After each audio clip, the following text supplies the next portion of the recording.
Why you looking down on me? I'm only going up. Why you say you proud of me when you never was? Didn't mean to catch you hating, but it's better off for us. You would've backdoored me, would've shown me who you was. When I said we brothers, I ain't say it just because. One hand washes the others, I kept washing yours first. Niggas tried to kill me cause they sliding for your words. Didn't even warn me, that shit almost got me murdered. Got me holding glizzies, I'm just on my way to work. Remember when it happened, it was before December 1st. Why I put this... What it is, what it do, man. Welcome to episode 29 of T3MU TV. It's your host, Nero. You know, when you see my face, I got a special guest. I got a legend in the building, man. You know, y'all see his face, man. Madison Park legend. You know what I'm saying? UMass, not UMass, Maine alumni, University of Maine alumni. He's a legend around here when we see him play, you know, especially when I see him play at Russ's tournaments. Russ, you def got to bring that back, man. You know what I'm saying? He definitely showed out, always had me as a fan, oohing and ahhing. But we got my guy, Radio, in the building. Well, it's real Raheem Singleton, a.k.a. Radio. What's good, bro? Yeah, man. What's up with you? You having me, man. You already? How's everything?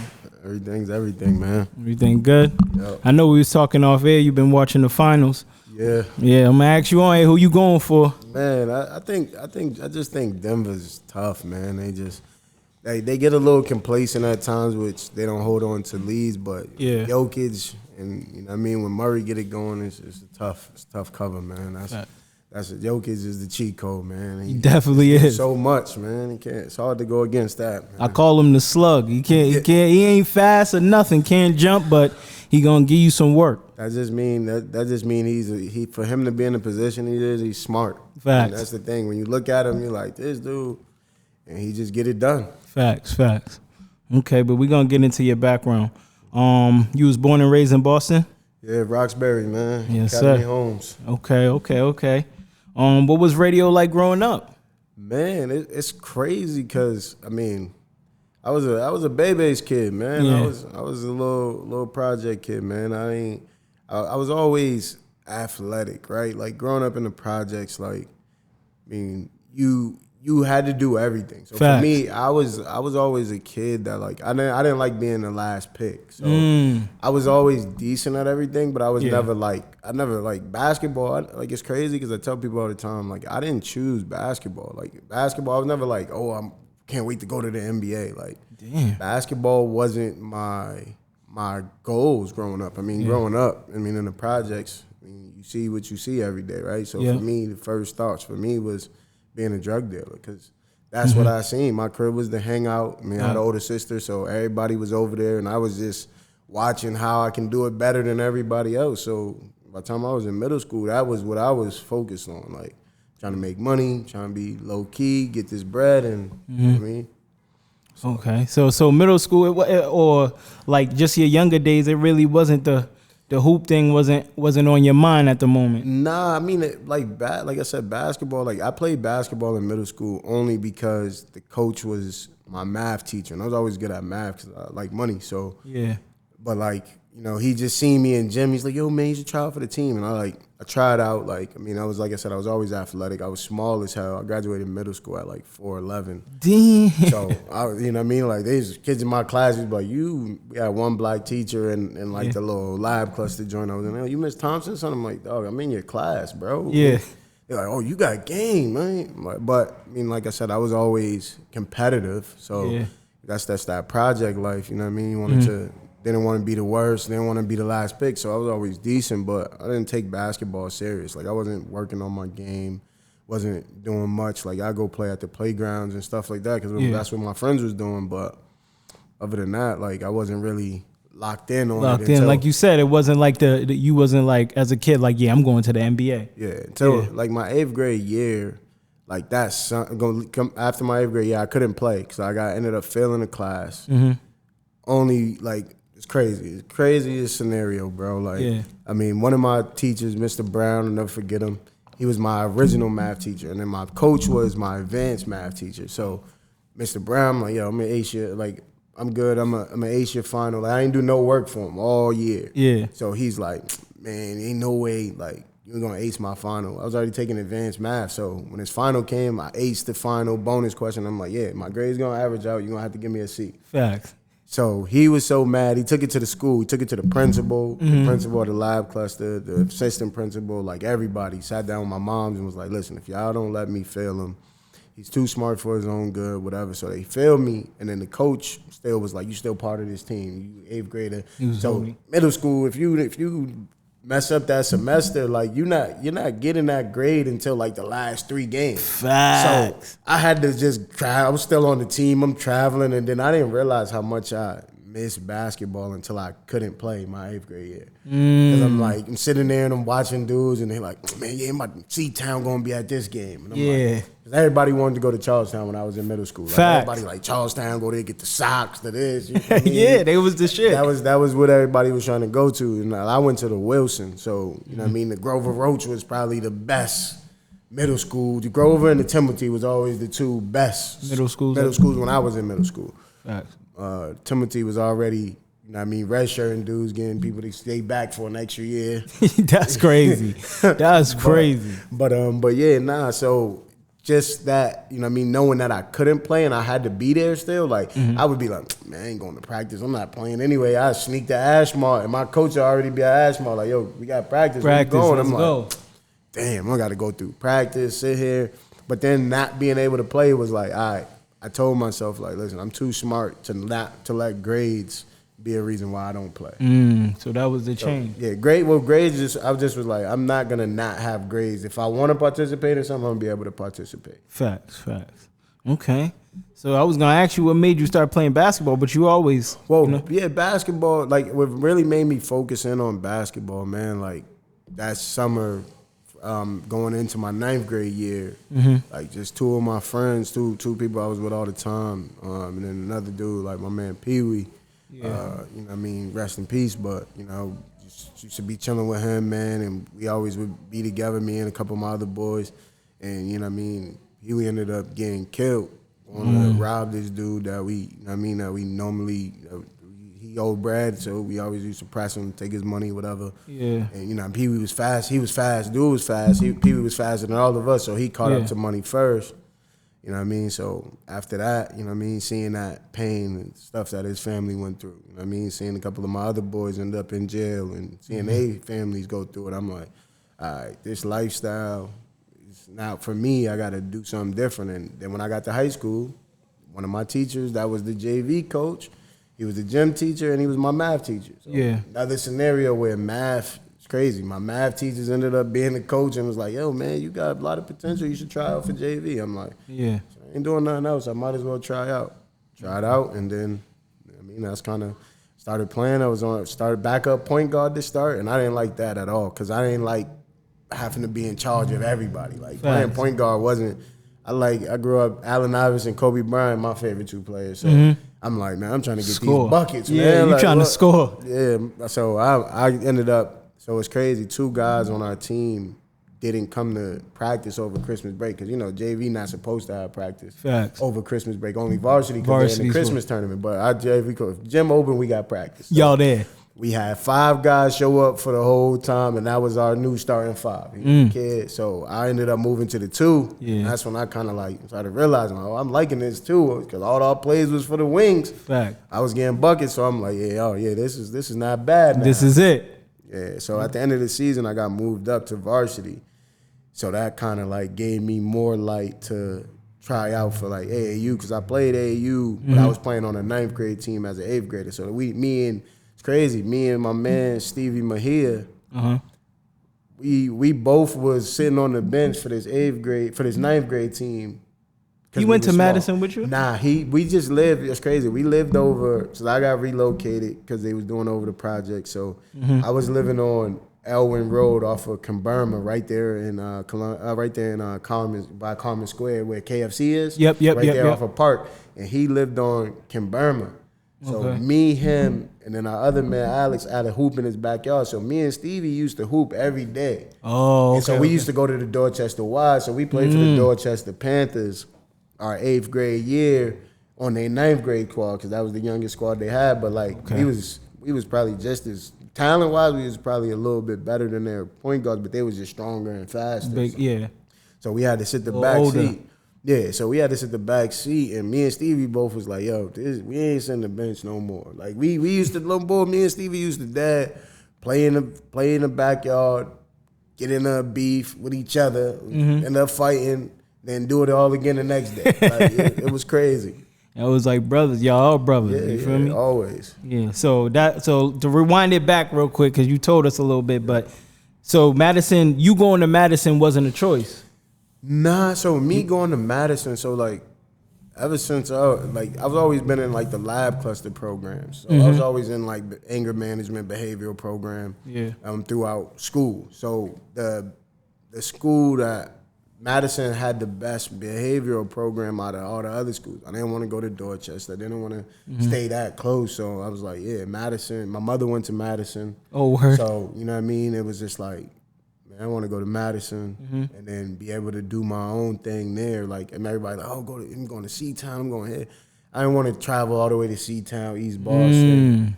You know what I mean? And I was gonna ask why you didn't go to C-Town. I know because the travel was too crazy for me. I was staying in Dorchester, like Mattapan almost. Like Dorchester, Mattapan, borderline. I was by Franklin Field. Okay. So that's where I was living when I was in high school.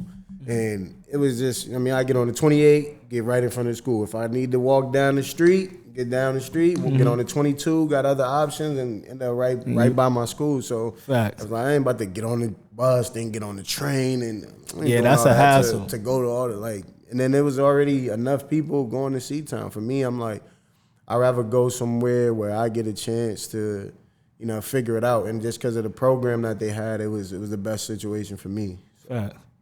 Okay, so you didn't play varsity right away. Now I got moved up at the end of my freshman year. Okay, and how was your JV year? You did get moved up, so you was killing. Nah, my JV year was good, man. Me and Jamal, Frankie Patton's little brother, man. We was creating havoc in the front court, and then we had my man Trevor Holmes. He doing his thing in the music now, but we had shout out to him. Trev. You know what I'm saying? We had a nice, and then we had Gio on the wing, and then we had my man Jonathan. Like they both could play. Like we had a nice team. We was solid. You know what I mean? I think, but our coach Ramsey was just dope. Like he didn't care about nothing else besides you coming in, understanding like you got to work every day. Is not nothing was given to you. Like, facts. So if you came in and was getting cooked, you be out the lineup quick. You know what I'm saying? Yeah. So it just helped me, realize like, once I got to that starting spot, I'm like, I ain't turning back. Fam. Yeah, because it could be taken. Then when I got moved up to varsity at the end of that year, the next year was like, we had a dude, because that year they was kind of loaded at Madison. And then like the next year we had like a dude that transferred from English that had to he was sitting out that year. So he was coming back as like a 5th year senior. So it was like, all right, me and Maul both got moved up, but they like, all right, one of y'all gonna end up playing splitting JV and varsity. And that summer I remember telling myself, nah, I'm not playing JV no more. Yeah. JV's no longer an option. Definitely on varsity from here on out. So. Yeah, facts. So when you moved up, how successful was the team? Did y'all go to states or cities? Yeah, so that was my sophomore year. Okay, so your sophomore. My sophomore year, we made it to states. My sophomore year, we made it to the first round of the states. And you were starting at this time? Yeah. So the 5th year senior ended up. He had got hurt, and then something with his grades messed up. So then I ended up being the starting point guard, and just took off from there. Okay. How was your relationship with Coach Wilson? Man, me and Coach Wilson, our relationship was great up until the end. And now it's back. Back good. We in great space, but at the end, it was kind of he couldn't understand. I didn't know, you gotta watch the documentary if you haven't seen it. I did tune in. But at the end, take, because like he said something to Malik, but he wasn't stern enough, right? And then with it being my senior year, like I had to wait my turn, right? So I got to go to school next year. The rest of them, I felt like he was trying to be too nice to the younger guys to keep them to come back, right? Mm-hmm. But it's like, this is my last hurrah, and we had opportunities to win this game. We got 3 steals in a row, and 2 turnovers and a charge just because he didn't want to pass it to me or David. It didn't even have to go to me because I went to David. Yeah, we get that layup, we up. Yeah, we win that game and we continue to play. You know what I mean? After having an undefeated season, like one thing Ramsey said in that joint was the only team that could beat Madison was Madison, and we beat ourselves by not completely buying in. Facts. Nah, that's true. That's true. So I thought you and Malik had came in together. Y'all didn't. Nah, Malik was a freshman my junior year. Okay. My junior year, Malik was a freshman, and then Malik had. So by my senior year, Malik was a repeat freshman because he left and came back. So he ended up being a sophomore, and David and Peterson and them came in together with Malik, but they was juniors and Malik was a sophomore. So when we lost, Malik was only a sophomore. David and Peterson was juniors, and damn. So if y'all really would have held that together, that could have been a dynasty. You could have left off one, and then. Once that would have easily got them at least another couple pieces. Mm-hmm. But what it did do, like, you know what I mean, Spencer was my freshman. Yep. So Lil Spence, like just like we had this dude when I was first got there, my freshman year, Alvin Lewis, he used to cook me. He used to have me like, yeah, Zigzag, come on, you my partner. Alvin, killer. Yeah, Alvin was tough, you know what I mean? Especially for me, just coming on the scene, right? Like I wasn't watching a lot of basketball. Like I was playing BNBL. Like I knew the people my age. I knew the dudes that was nice at that time. Like my era was like T. Showers, Jamal Turner, Adam Simpkins. At that they talked about a lot, right? Yeah, Royal, like all the dudes that was around that age that was like top. Fact. And so with the other guys, you know, you didn't really, you know, I didn't really know the older dudes because I didn't watch basketball that much. Mm-hmm. I only started watching it more when I started playing and stuff. Oh, okay. So it was one of those things that now seeing Alvin, like first game I watched him play was like he had to get a waiver, so he had to sit out the first few games. So the first game he played that year was Christmas tournament. Mm-hmm. Bro, I swear to God, he crossed this dude from Weymouth so crazy and hit the tray ball, and I was just like, he's really like that. Tough. Like, because his first game was like 25, 7, and 10. Damn. Cold. Because I'm like, why they so thirsty for this dude to get a waiver? Like, yeah.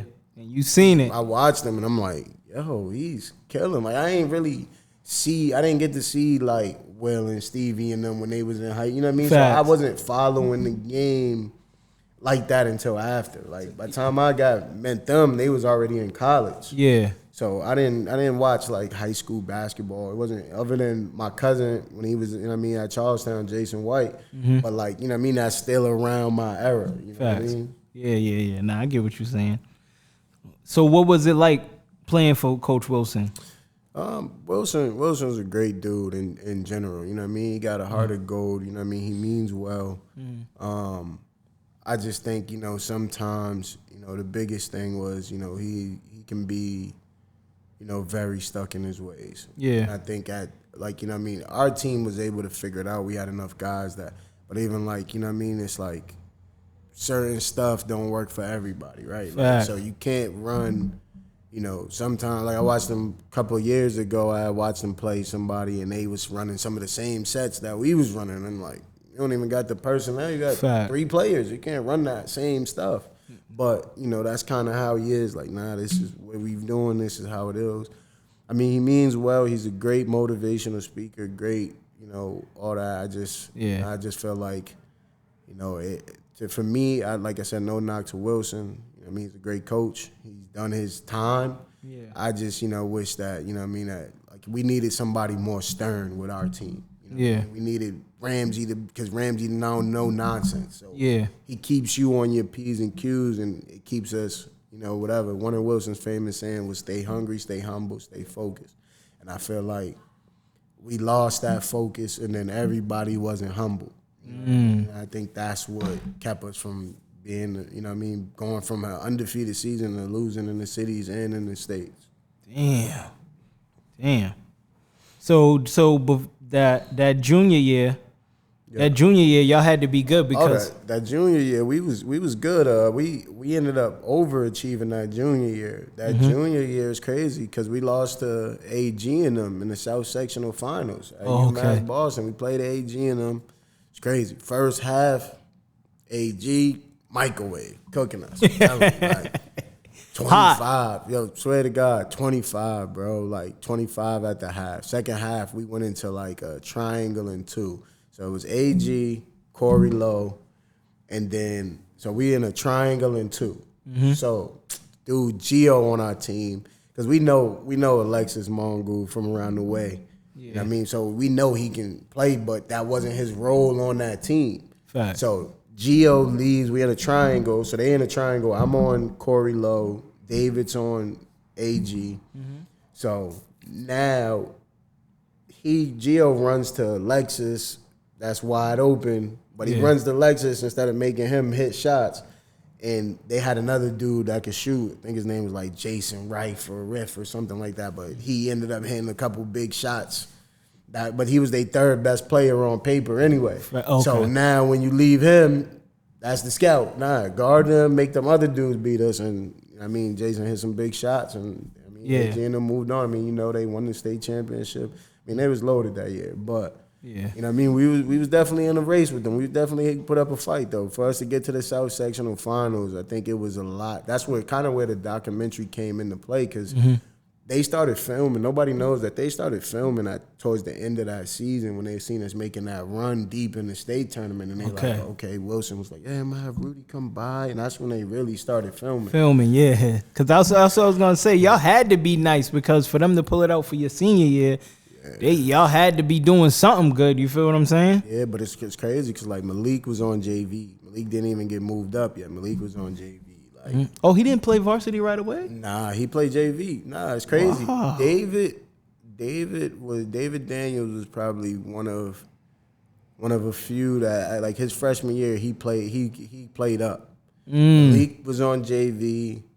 Peterson was on JV for most of the year. Was that a Wilson rule, like a freshman? Nah, it wasn't a rule, but David was the only one. David was the one that was the most ready. Coming out of 8th grade, David was probably one of the best in the city. Wow. As an 8th grader. Yeah. You know what I mean? Malik was right there around him. You had Richie that went to Eastie.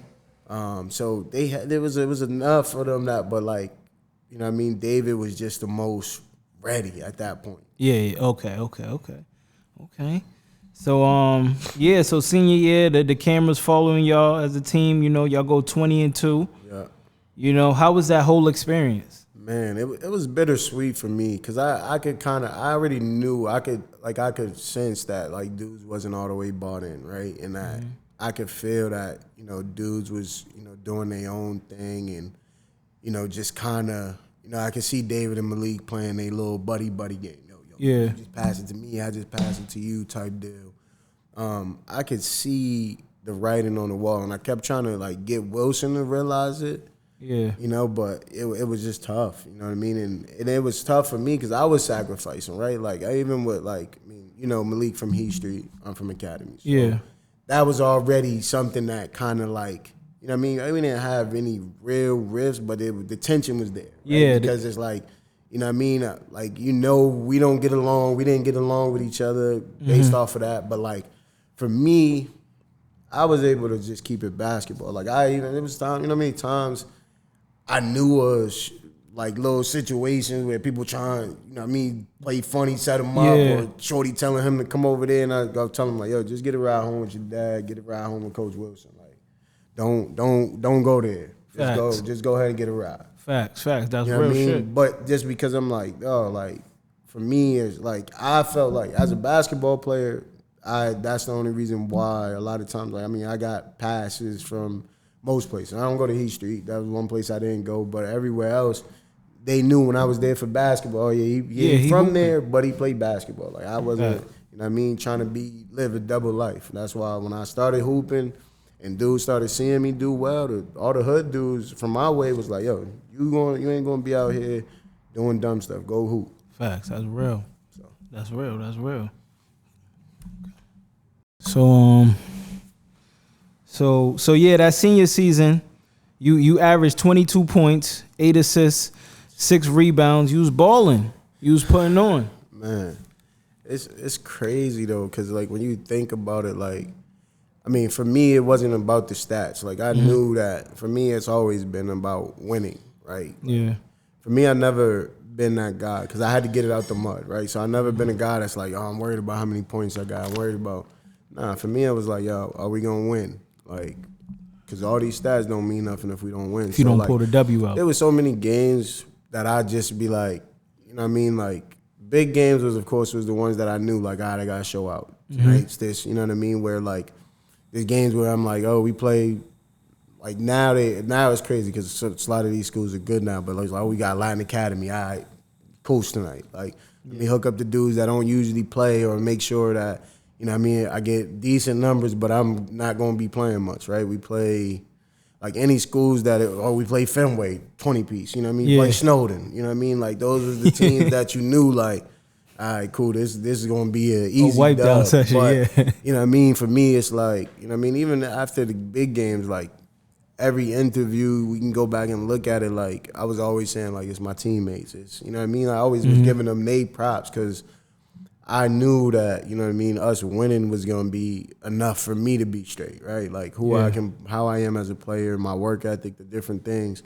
I wanted them to feel like I appreciate them. And a lot of times they interview me because I was a senior captain, not even just because I had the best game, right? Like that was kind of what the narrative was. Facts. And they couldn't understand past that, right? For them, it was like they wanted to be in the papers. They wanted to feel like they the man. And it's like, yo, just wait your turn, bro. Like I had to wait. Like, we had a bunch of seniors ahead of me that, you know what I mean? Alvin. We had Alvin. We had, I had Brian Blocker, who was killing, had great stats. Like, I had a bunch of seniors in front of me that had to go somewhere. And I knew, like, because I could have went to prep. But I decided to stay because I wanted to win a state championship. And I knew we had the team to do it. So. Yeah.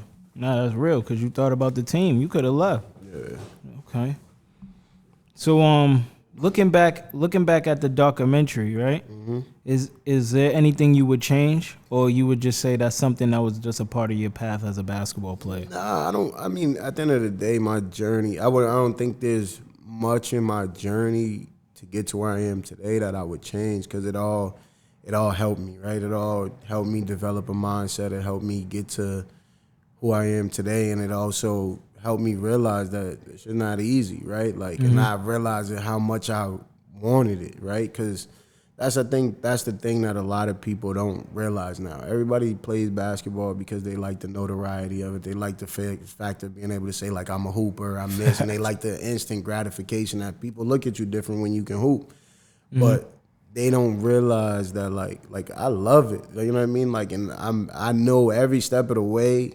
A lot of people would have gave up if they had to go through what I went through to get to how I had to overcome. So I wouldn't change much of it. Of course, I would hope that my team could have bought in a little bit more, and you know, maybe I could have, you know, tried to talk to them more. I guess that maybe been one thing I would have changed, and just really try to let them know from my perspective of like, yo, bro, like we can really do something special, and ain't nobody gonna remember who was the man. They just gonna remember we won it all together. You know what I mean? And I think if I would have been able to articulate that at that time, I didn't think I could at that time. You know what I mean? I was a leader and I could be vocal at times, but I wasn't that person that was gonna be able to step in the room and be like, yo, listen, we got a chance to pull everybody together at that moment. Wasn't that confident in my leading ability. I was just a lead by example, do what I need to do, you know what I mean, put in the work. So Facts. And how was it for you? So how was it for you watching the documentary? It's even now, like it's tough. Like it's it's like bittersweet. Of course, it's dope to be able to even say like, yo, I got a documentary. Like, it's so much stuff that I've been blessed and fortunate to do, you know, that a lot of people have. Like, I got a chance to do a commercial. I've done a documentary. I've, like, you know what I mean? I've been in a documentary. It was on ESPN Classic. Like, I done been in different states, different places, and people like, yo, you went to Madison? I'm like, yeah, like, how you know that? Oh, I seen your documentary on ESPN Classic one night. Like, I'm like, wow, like, people reach out to me on Facebook. You know what I mean? I done seen hidden messages from years ago that people, when they watched it, they hit me up. And I'm like, dang, I didn't even know that they hit me up. But, like, the fact that people paid, that a lot of people seen it and, like, you know what I mean, it's just dope. You know what I mean? It's something I can, you know what I mean? I showed, like, my stepkids and, like, showed my daughter. Like, it's just something that's just dope that, you know what I mean? I got something that I'm going to always have something to show for it. And to be able to say, like, dang, this dude really had a documentary that made it on ESPN, been on a bunch of different, won a whole bunch of independent film festivals. I mean, I don't like, and the thing I don't like is the ending, because I don't like how, like, me and Wilson's argument went, right? It wasn't really an argument, but the way he just, because he was upset, I was upset, but, like, he tried to make it, I didn't do anything overly disrespectful. Yeah. And for him to say, oh, you gonna act like an N, you gonna act like this and do that, you gonna act like a nigga, and I felt like, because he knew that he didn't do all he could do, and, you know what I mean, this is a conversation me and him had, you know what I mean, and I was just like, I know you was frustrated, but, like, what do you think I was frustrated? It's my senior year. This is my last game ever. Like, instead of making it about me versus you, like, let me have that moment. Why should I not be mad? Especially when we had opportunities to win. I got like 4 shots my senior year. Damn. It's like the last game, I got 4 or 5 shots because dudes was jacking. Yeah. You know what I mean? So that was more or less, like, I had every right to be mad because I sacrificed so much to be there. You almost was there. And this shit, like, it's hard to get a state chip. Like, it's so hard, bro. Especially, I feel like in your time with the talent y'all had. I mean, in my generation, we have talent too. We definitely had talent, but yo, there was teams loaded. Nah, teams was loaded that year. I ain't gonna hold you, like. But y'all was undefeated. I mean, we was able to figure it out. I mean, and you know what I mean. But it still was just tough when, you know, once we was able to figure it out. And of course, being undefeated is, I mean, it's better said. It's easier said than done, of course. But when after being undefeated, it makes it that much harder to continue to win. You know what I mean? Yeah, because everybody's gunning for you. It don't matter whatever. You know what I mean? They just want to see you lose because they wanted, and to not really know what that felt like until the city championships was tough. Nah, fact. Because, you know, you got everybody. And that was your first loss. Well, yeah, because you got everybody drinking the Kool-Aid, or we unbeatable, right? We can't, you know what I mean? And I'm like, yo, fam, we got to show up, ready to go. We can't be selfish. We can't not be together. But, you know, everybody, you know, had their own agenda and think what they want to think. Everybody like, oh, shoot, I want to be the MVP of the City League. I want to be this. I want to be that. Yeah. It's like we got to win first. No matter if we don't win, no, we ain't going to be nothing. So. Nah, because shit, that could have been some history. You like, because I thought like Malik was y'all was like damn near the same age. So for him to be young and then for you to be at that time and then y'all almost winning like that, man. And y'all wasn't like, imagine if y'all was like really a team. Y'all really would be unstoppable. Plus the way you explained it with David, how good he was. You know, I played in a couple leagues with him. He's definitely tough. So I didn't know he was like that when he was young too. When he was like 9th grade, like 8th, 9th grade, like it wasn't the biggest thing with David that got tough is he got complacent, right? Like he stopped focusing as much, and then like he had a kid in high school, so that right there derailed him. But like David didn't realize how much work he needed to continue to put in, right? So it's always tough when you get a guy that comes in and experience success right off the rip. So coming in as a 9th grader, playing on varsity, getting a couple starts, you know what I mean? You like, oh, I'm good. Yeah. You're not thinking about how am I gonna get better. Right? Like, and I kept trying to tell him, yo, going to the gym to work out with Rick, you coming? nah, I'm just go to Tobin, work out with Dorian, and go shoot 100 shots. Fam, 100 shots not enough no more. Now you're a varsity player. Like, that was cool when you was in middle school. Now you gotta add some separation. Facts. You know what I mean? And he just, you know what I mean, he was comfortable. And, you know, that was kind of, then somebody messed with his shot, so he changed his whole shot form, and they, like, developed a hitch.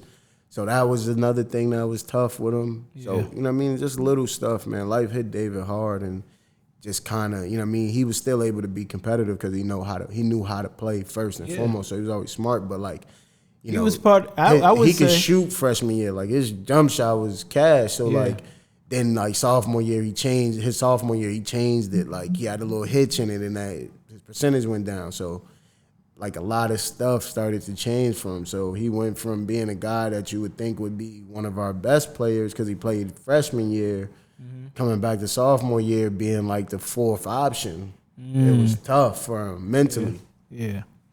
Damn.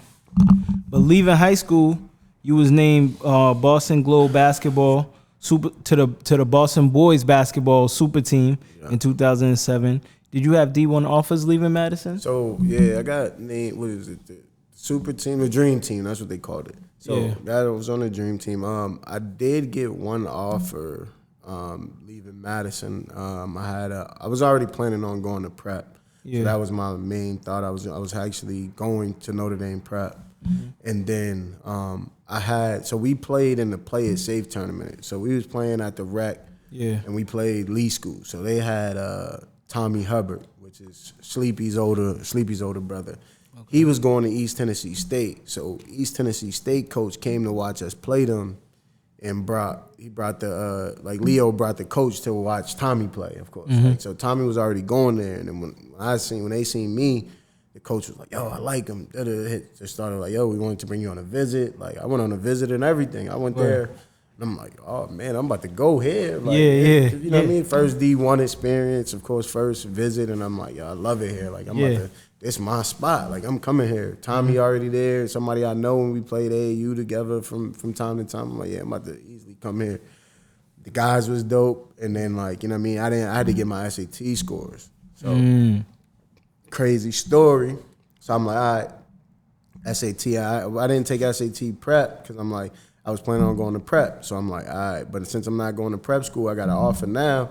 I'm going to just take the last SAT test I can take this year so I can do SAT prep to finish out the school year. Fact. So I was finishing out, and then, but the SAT, so I did SAT prep, so I'm like, all right, I'm better prepared. Now I know how to take the test. I know the strategies. But the SATs fell on, like, it was like right after graduation, but I didn't even remember. So, like, you know, graduation, prom, all that stuff is all bunched up at the end. So, like, I'm, you know what I mean, enjoying my last little bit of high school, you know what I mean? And it's like the day after graduation, my alarm go off, and I'm like, yo, what?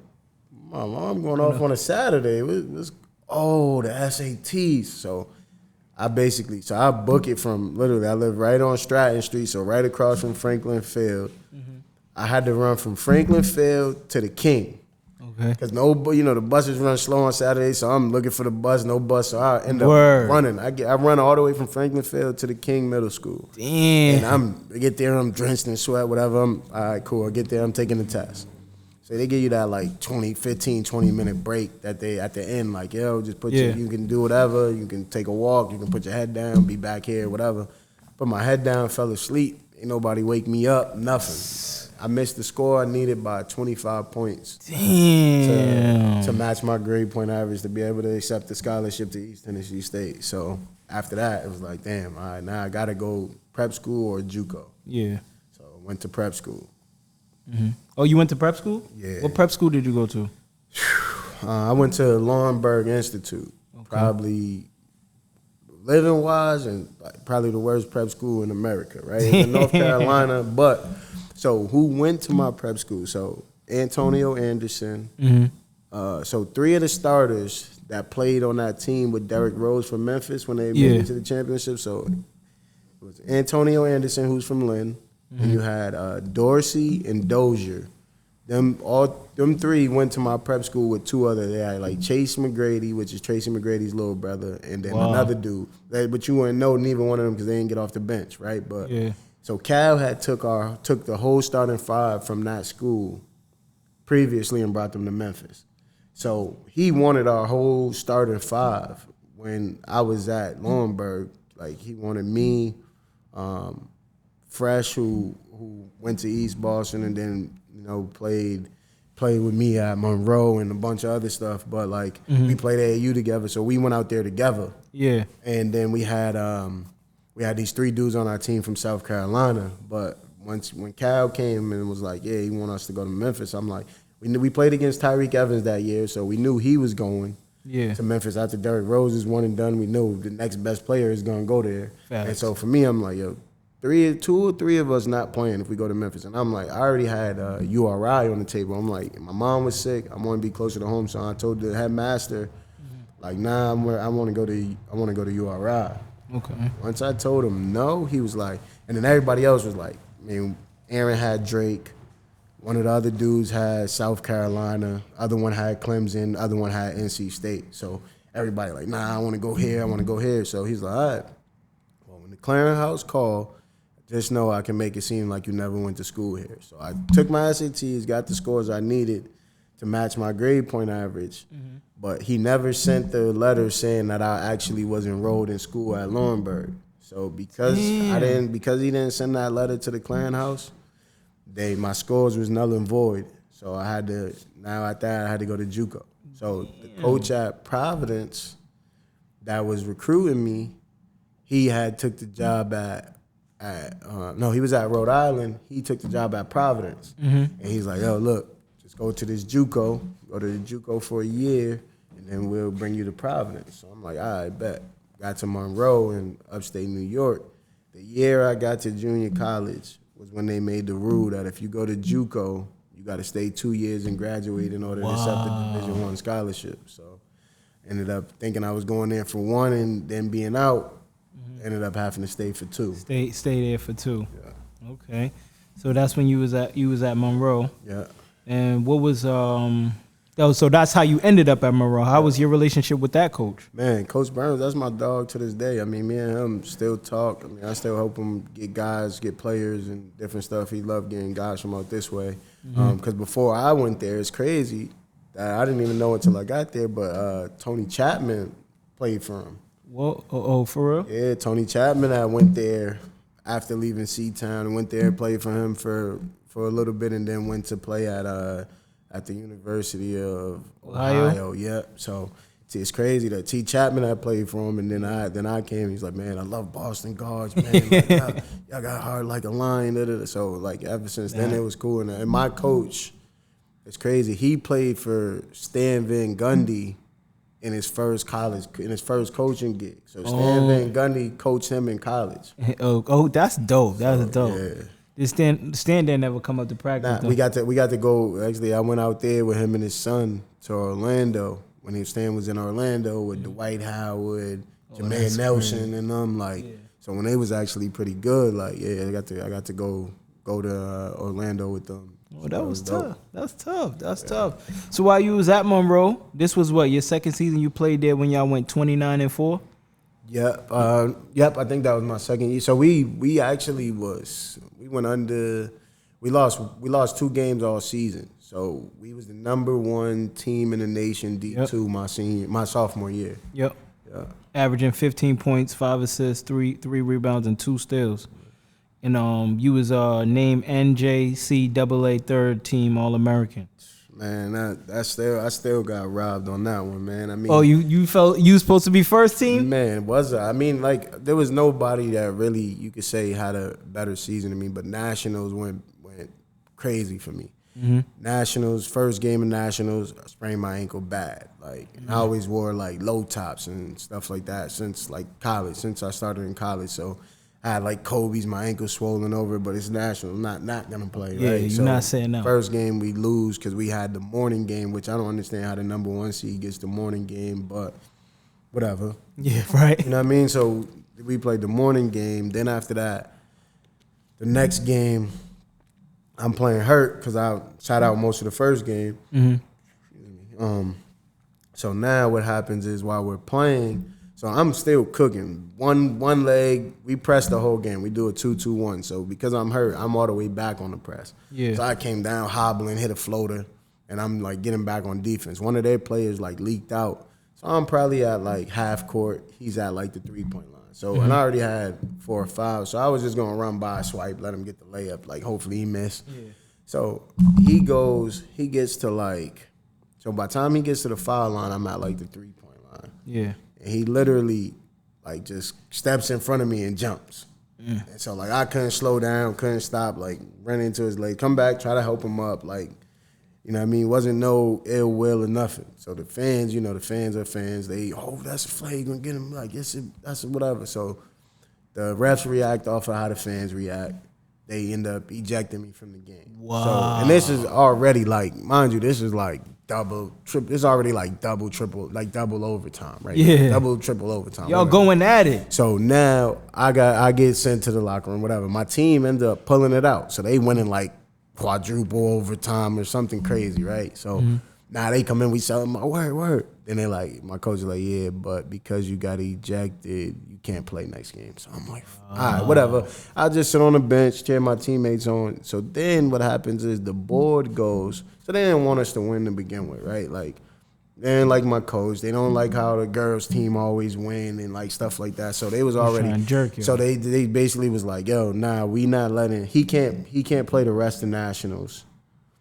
He can't play. So I made 13, but we're playing 2 games at nationals. That's 1.5 because the first game I got hurt. Yeah, okay. So played 1.5 games at nationals, and then they wouldn't even let me sit on the bench with my team. So all the coaches that was recruiting me, by the time my sophomore year at Monroe, I had like 20-something Division I offers.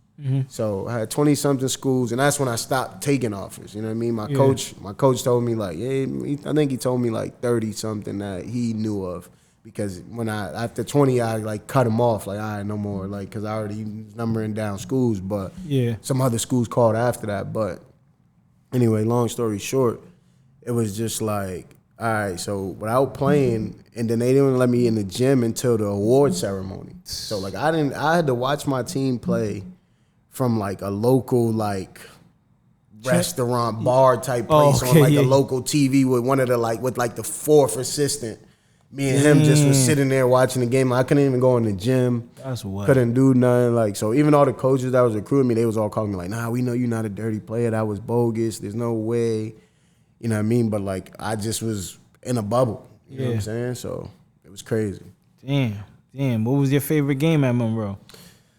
My favorite game probably would be when we beat Monroe in the Bronx, right? Because, you know, my man's, he had played at Eastie and played for Monroe, Wesley Perryman. Yeah. He played for Monroe in the Bronx. So, like, he's like, yeah, man, what you doing? Boo, boo, boo. Like, I'm like, yeah, man, I got to go JUCO. I think I'm going to go visit the other Monroe, but I don't know what's up with your coach. He's like, yeah, I'm going to talk to him. His coach is like, nah, he's too little. We got way better guards than him coming in. So, you know, I took that personal. For me, I thrive off of somebody telling me I can't do something. So I'm like, all right, bet. When I see them, so I told my coach, like, yo, invite them to our tournament, invite them to the P. Pavia. Like, we got to see them.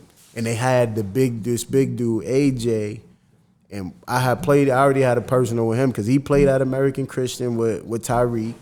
And in AAU, he played with Team Oldham. And we had lost to them in a gym rap by a buzzer beater. So you trying to get your so back I already for real, was like, they got AJ. Okay, yep. I can't wait to see them. Yeah. So we played them in the championship of the P. Pavia, and I went crazy, like 39, 12, and 15. Giving them buckets. And I wasn't even supposed to play because I was having like crazy back spasms, like could barely walk that morning. But you was motivated. I'm not missing this game. Yeah. So, but yeah, we beat them in the championship, and then so after we beat them. So I remember, I never forget the coach. He was like, yeah, man, yo, I ain't gonna lie, man. I'm stupid for underestimating you. A couple of coaches called him. Yeah. Right at that moment. He got on the phone, was like, yo, listen, if you're looking for a guard, you calling the wrong Monroe. You need to call the other Monroe and recruit their guard, because he just gave our guards the business. Wow, that's And love, I was though. like, all right, yeah. So from then it was like, recruiting picked up. Like the first school that I had that was recruiting me, like the big name school, the first school that like jumped on board was Georgetown. I was just gonna ask you that. I said because I heard you turned that down. Georgetown was the first big school, but I told them no, they run a flex offense. It's wings and big men that thrive in that. They slow it down, they go inside, or then they play off the cut. Bigger wings, I was just like, nah, bro. And John Thompson was still there? Nah, his son was there. His son had just took over. His son had just took over. But yeah, it would have been a little different. But I was just like, I don't want to, I'd rather go somewhere. Like, I want a team that play more my style. Like, I want to play up-tempo. Like, I'm press, get up and down, push it. Yeah, I mean, I feel why you wouldn't want to walk attack because you just kind of left that with Wilson because Wilson's definitely you got to dump it down to the bigs. So. Yeah, it was cool, but like I just like playing fast. Like at Monroe, we got to play fast, and it helped me be great because I was able to create. They put me with a bunch of shooters and two like one other big that can stretch the floor, and then like bigs that can either catch and finish around the rim or that's gonna take mid ranges. So it was easy for me because I get to just play. You get to just do your thing. And so like playing faster was always like the way I like to play. So that was easy for me. So then after that, they was like, all right, we respect it. They still sent me some gear, and then they was like, yo, listen, we're gonna tell any team that's looking for a PG that play your style in Wichita State, Virginia, like some of the bigger schools started. Some of the other schools started hitting me up that. Was more my style, so. Okay. So what made you pick Maine University? Well, it was crazy. After nationals, right? I didn't understand. One thing I didn't understand the business side of it, right? I didn't understand like that. Right, the last day of so after nationals, I didn't really hear from a lot of the schools that was hitting me up consistently, right? So. Yeah. For me, it was kind of like, and then like I was sold on going to Wichita State. They was the same colors as my JUCO already. Yeah, they played up fast, up tempo type game. I went on, loved it there. Like it was all basketball. It's a basketball school. Like so, I was like, oh, this is dope. This is for you. This is me. But they was inconsistent. Like they had a combo guard that they was using, and they had a more veteran team, which was perfect. Because I'm like, yeah, anywhere I go, I want to trying to make the tournament, right? So I'm like. Their point guard was a senior, and then their backup was a combo. He wasn't really a pure point, but like anytime he would play well, and then they bigs was getting hurt a lot, so they was always like, we only got 1 or 2 scholarships. Maybe we should just get a big. Yeah. Because the combo play well, they like, all right, they call my coach with the bad news, right? And then when combo play bad, they call me like, nah, we still recruiting you, da-da-da-da. I see. So for me, I was just like, man, I don't want to go into a situation where if there's an issue and they gonna sit me down with the third assistant and have him tell me, I want to talk to the coach. Like, where the coach at that's calling me now? Like, I don't want to talk to the third assistant who I know can't change anything, or he's just gonna go relay the message. Why can't me and you have a conversation? So that was kind of why I was like, I felt like they was being inconsistent with their recruitment at the time, and then at that right before I was in a dark space, man, when I went back to Monroe after nationals, bro. Like, cause I had worked so hard to get there, and then not really hearing from those schools after that, knowing that it was getting closer to the end of their live period. Yeah. But I didn't understand how those things work. So for me, not knowing that all the coaches go to the Final Four, right? Not knowing that.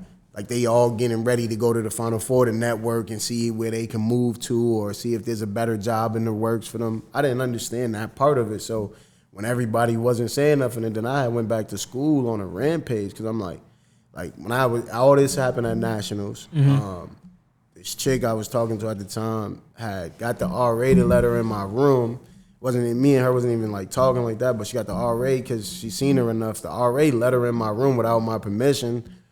Her and a couple of her friends stole my car, like was driving. She don't even have a license, so her teammate was driving, so they were driving around in my whip. Like it was just a bunch of stuff, bro. And then I went back to school, and like I forgot I was at school. Like I just turned back into that little kid from Roxbury. I'm walking around campus, picking fights with people. What you looking at, bro? You want to fight? Like what's up? Like I didn't care because I felt like my future was being played with. Right at that moment. I couldn't see the bigger picture. I was just focused on like, yo, nah, this about to be a dub for me. So the head coach from Maine had called my mom's, right? And I had a good relationship with the assistant coach. He's the head coach there now, but that was who I talked to most of the time. The head coach, I ain't gonna lie, he would call and he was so big on like trying to sell Maine to me instead of trying to ask me what I was looking for. He was just trying to tell me mad stuff about Maine. Like I literally look at the phone, put it down over there, and just let him talk. Is he done? Nah, he ain't done. He literally would just talk to himself for a mad long. So he had called my mom's, like just trying to, get her to, my mom didn't. My mom just know that you offering a full ride and that she can't pay for school. So she don't, every school sound good to her. You know what I mean? And she just like, where do you want to be? That was more what she cared about. But so the coach called and she wasn't trying to talk to him because she had just got off the phone with my coach at Monroe who was like, yo, I don't know what to do with him. I'm trying to stop him, but he's going to ruin everything. He's out here fighting, doing this, doing that. Mm-hmm. And so when the coach from Maine called my mom's and she was like, I don't know what to say. Like, I'm not in a position to talk to any schools right now because he might be getting kicked out of Monroe. He's just in a bad space. Mm-hmm. The coach from Maine, the head coach, not the assistant, the head coach drove from Maine all the way to Monroe, which is like a 12-hour drive. Damn. So he drove all the way from Maine, from Orono, Maine to Rochester, New York, to literally talk to me for like 10, 15 minutes on the last day of the recruiting period. And so when he did that, it made me feel like, yo, this a dude, he the same type of dude like the coach I play for now. The fact that he was willing to do that, I was like, and they had 100% graduation rate, I was like, yeah, I'm going to go to Maine. I'm over there. And then I'm like, the American East, I get to play at the crib 2 games because Northeastern was still in the American East when at first. They got out that year, but I was BU. I was like, I at least get to play at the crib and around the crib. So that was what it was for me. Okay. So how was it adjusting from JUCO to the D1 stage? I mean, to be honest, man, it's crazy to think about it, but like JUCO was more of a grind. Like JUCO was just like you just had more just raw talent, right? Like you had dudes that could really play. Where like D1, you got some guys that can really go, but it's not as. It's more like it's the guys that could think the game. It wasn't just raw talent where like JUCO, you like, oh, this dude just nice. He's tough, you know what I mean? Ours was different. Where like there's a lot of dudes that I played against that could be in the NBA right now, but at that time they couldn't because they couldn't run plays because they couldn't. You know what I mean? Like now you don't have to know how to. You just need to know how to be good on your own, and then they'll try to find a system for you. Where like before, like if you couldn't execute a play, you didn't know how to play, you couldn't make other people better. You wasn't gonna be able to play at the Division I level, Division II. You know what I mean? Those dudes just go D3 and be unicorns. Where now it's kind of changed. You know what I mean? Where like you had to be able to think the game in order to play D1. So you had to be strategic. Like so, the guys that you blind, he isn't better than this dude, but he's smarter. He understands the system. He knows how to play in those restraints. So I think it was eye opening for me because when you think about it and then knowing the guys that I knew, from around here that played D1, the Demetrius Nichols, Will Blaylock, Steve V. Haley, you know what I mean, like Terran Francis, like all those dudes and being around them, you know what I mean, and watching them on TV. And then when you get there and you realize, like, dang, these dudes put on their shorts like I do. Like, these dudes, you know what I mean? Not saying, no knock, like them especially, they was different. You know what I mean? That errors was a little bit, but like me playing against dudes that I'm like, like I played Ben's Hansborough, won like Big East Player of the Year, but like we played, I'm frying him. Like, giving him bucks. I was like, this dude is the dude that's getting Big East. He ain't even that nice. But they had another dude. They had this like big on their team, this dude Nash. And he get that joint off the glass and push it. You know what I mean? He was really like Draymond for real before Draymond. You know what I mean? Just pushing it, coming down, setting everybody up. So, you know what I mean? They was cold because of him. You know what I mean? And Ben just could catch and shoot and could get lost. You know what I mean? So when Nash pushing it, the 5-man, think about how many 5-mans can guard people that can put it on the floor. So if you got at that time, if you had a 5 that could put it on the floor on the bounce, you tough. He's going by every 5-man. 5-man ain't used to guarding on the perimeter. So he get by, defense collapse, hey, you get a shot, you get a shot, you get a shot. And they had a bunch of shooters on that team. So we always played Notre Dame every year. We played Maryland my junior year. Like we played Penn State. Like we actually, it's crazy. My time at Maine, we beat some big schools. We beat BC. We beat Penn State. Like we beat some of the bigger schools. Like so it was dope. Okay. So what was your first practice like? I mean, for me, I'm a dog, so I wasn't really worried about, you know what I mean? At Maine especially, like, man, I was the only real nigga on the team. You know what I mean? Like, so it was already different. You know what I mean? Being in Maine, like, I mean, you had some football guys, you know what I mean? We had a couple of other brothers on the team, but they wasn't cut from the same cloth that I was. You know what I mean? So it wasn't hard because, and we also, that year, we did like a tour. We went and played a bunch of games in Canada before the season started. So we had got there early. So since I got out of prep, I always did like May term. So before I went to Monroe, I did summer school before I even started classes in September. Oh, okay. Because I was like, I want to be better prepared. I want to get ahead. And then when I got to Maine, I was like, I'm gonna do May term just to get there, get acclimated. And then I knew then I would go home, and then we came back in like August to like practice and get ready to go on a trip. But so it was dope. It was good from that standpoint. Just being able to, play and the guys get to see me early and, being able to compete. But it wasn't nothing that I was worried about just because I knew the backup point guard, of course, they recruited me. We was in the same class. They recruited me because they felt like he couldn't get it done. So just coming in and showcasing that I could, it wasn't hard for me to just come in and be like, I'm just better. Yeah, fair. Because it was already shaky on them. Yeah. So you started right away? Yeah. Okay. So how was your first season there? Was y'all successful? Yeah, it's crazy. My first season there, bro, it was like especially in the American East, like we ran it through everybody. The first half of the season, we beat every team. The only team I didn't beat my whole time at Maine was Hartford. Because they just had that junk offense. Like they played like Chill Will in them kind of. Like they'll pass up a layup to shoot a 3. So like they mess up your whole rotation. You talk to help from the weak side, which is perfect for them because as soon as you help from the weak side, they looking for the weak side corner 3. Yeah, they'll go have a layup and kick it to a dude for a 3 instead of taking the layup. And you like, this is it just banks on your whole rotation because like that's what you learn is the help from here. And then they'll pass it. They don't want the layup. They want a 3. So that was the only team that we had trouble beating. But like at first half of the season, BU, like Vermont, Stony Brook, all those schools beat them, ran through them. And then the second half of the season, like it was bigger than basketball. Like it was a lot of politics.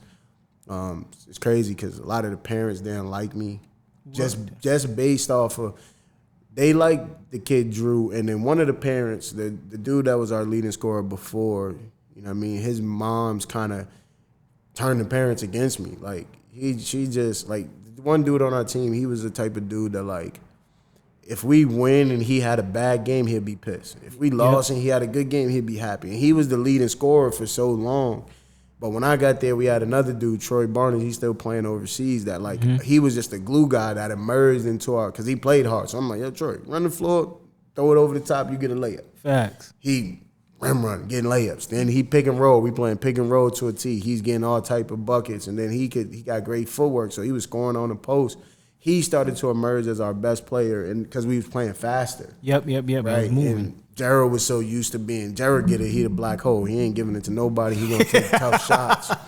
So a lot of times I improvise, wave him through because I started realizing he was trying to do stuff, trying to get me turnovers, do little stuff to get Drew in the game. Yeah. And then, so, like, it was just a bunch of, like, off-the-court stuff. Like, you know what I mean? Like I never forget my first what was it? My first college game.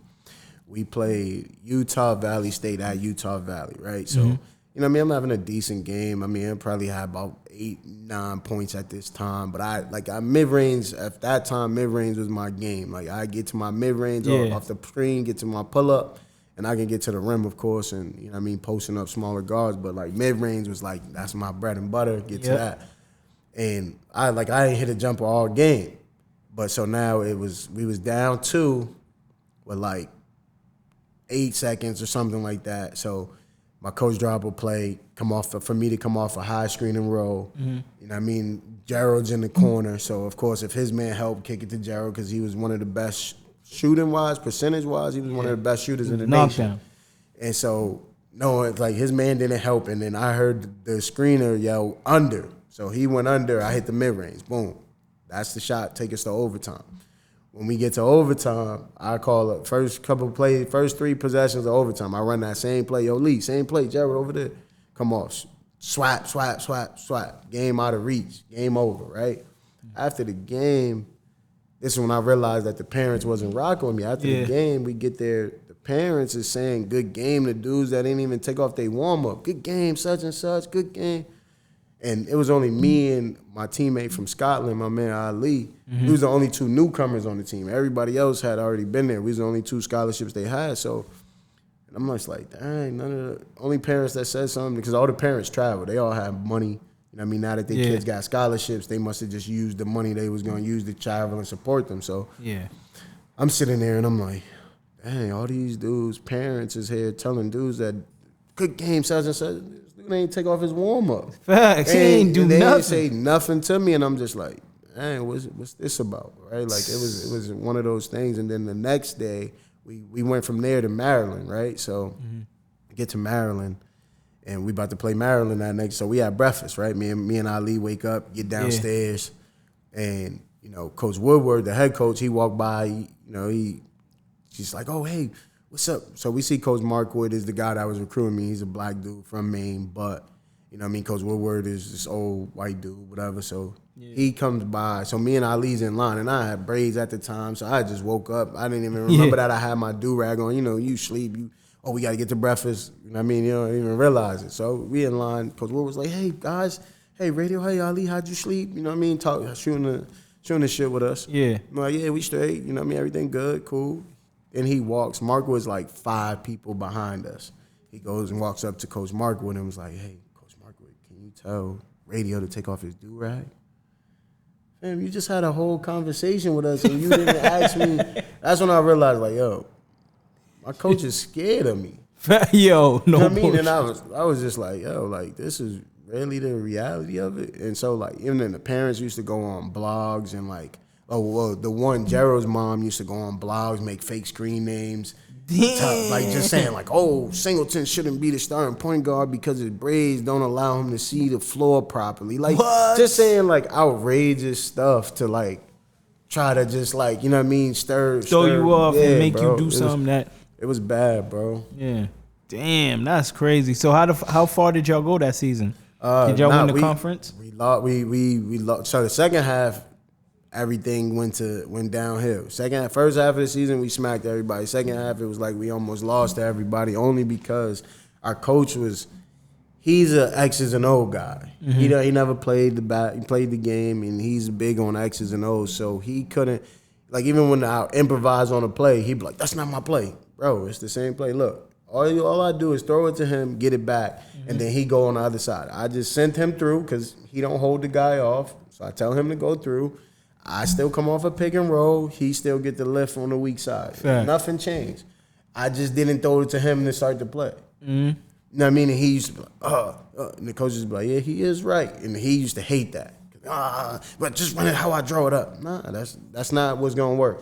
Facts. You know what I mean? So there was little stuff like that. But, like, you know, it was one of those learning curves, right? Yeah. It was more because he was frustrated and, like, he was afraid of me. It was crazy, bro. I didn't realize it, bro, like, how much, like just race and who I was, you know what I mean? And then because I was a kid from the hood, like, and none of the parents took the time to get to know me. They just took what they heard from that one lady that had it out for me. You know what I'm saying? So it was weird, bro. Until the craziest thing was until my senior year, my mom came to a game when we played at Brown.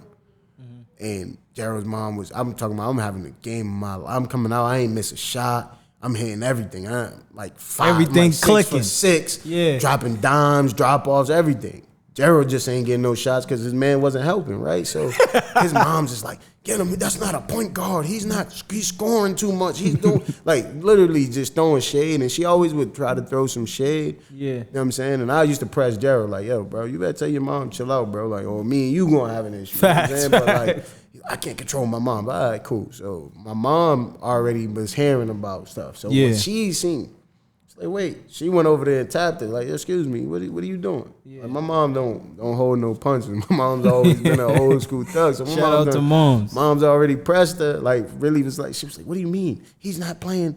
Like, what do you mean? He ain't missed a shot. Like, they're up 12 right now, and you complaining. Fact. He ain't missed a shot. What is he supposed to do? If he's having a good game, what are you mad about? And she's like, oh, because he's supposed to be the point guard, and he's always like this, and my mom said, listen, I will knock you. And she was like, oh, wait, that's your son? Yeah, nah, I heard you been running your mouth. And, like, if you don't got nothing nice to say about my son, don't say nothing at all. Facts. Like, it was just crazy to like, that it had to come to that. You know what I mean? Yeah. After the game, it was crazy, too, because my mom was like, hey, Woodward, I need to talk to you, too.